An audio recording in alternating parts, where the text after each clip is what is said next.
Hi, I'm going to teach you all you need to know about KeyMaster.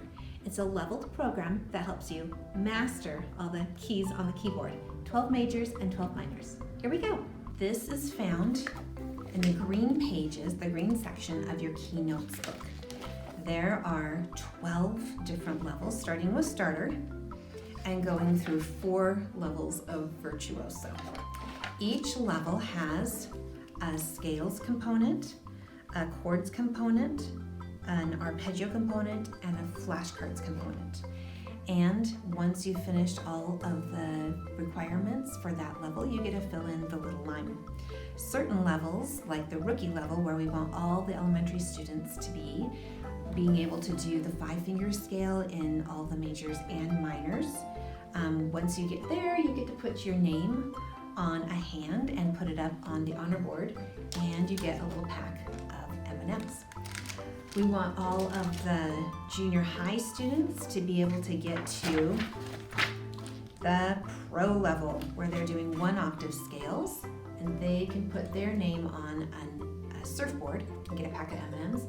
And we want all high school students to be able to do the expert level, which is kind of difficult, 4-octave scales, metronome 80 for 16th notes, major and minor scales. And those students that finish the expert, or the expert level, they get to put their name on a pineapple and put it up on the honor board, and also get a pack of M&Ms.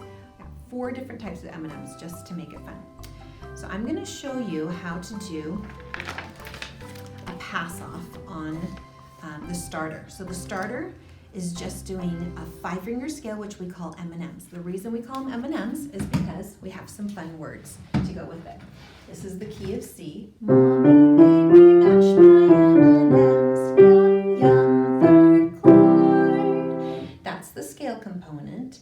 The chords component is the plagal cadence, which is the 1 chord built on the 1st note of the scale. The 4 chord built on the 4th note of the scale, but inverted, so you don't have to move your hand, and then back to the 1 chord. So the plagal cadence sounds like this: 1, 4, 1. And then lastly, they'll do the arpeggio, which is just the broken chord starting from the bottom going to the top, broken up.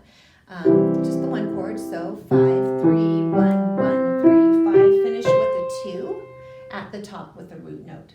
Make sure that they play it with a 2, not with a 5. They don't have to go back down for the starter, and all of the little details are written in each level so you can know what the requirements are for each level. Now, in order to pass that off, they have to be able to flow all 3 of those skills together in the key that they're doing. So key of C would sound like this with the metronome turned on to 100 for starter. It sounds like this.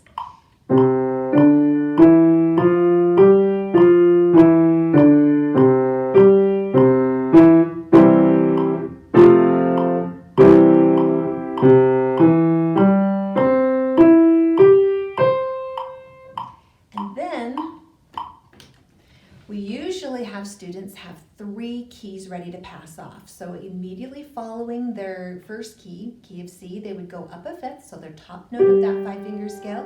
They'd move their hand to that new position, and they would do the next key. So here's the next key, G.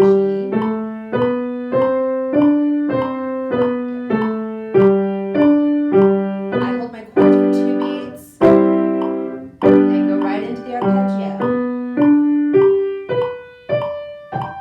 Then I go up a 5th to my next key, which is D.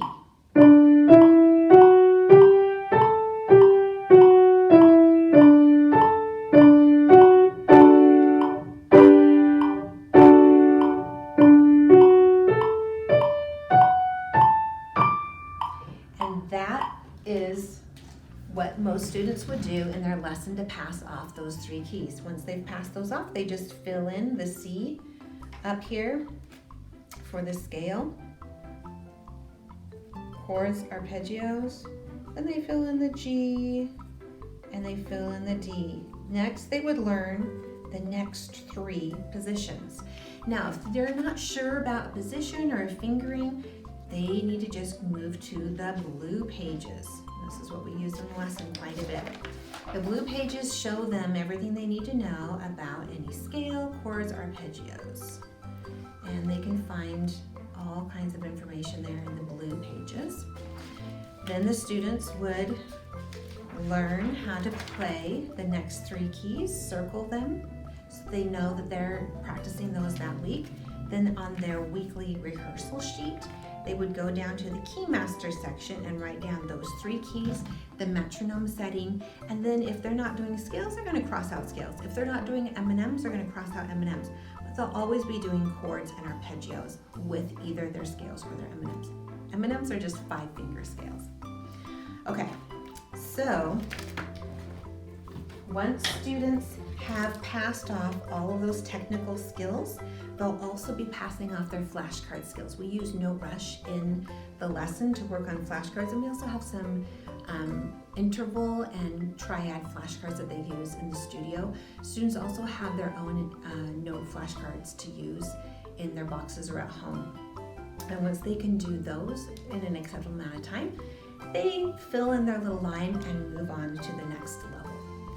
So I hope you've learned everything that you need to know and are super excited about mastering all of the keys on the keyboard.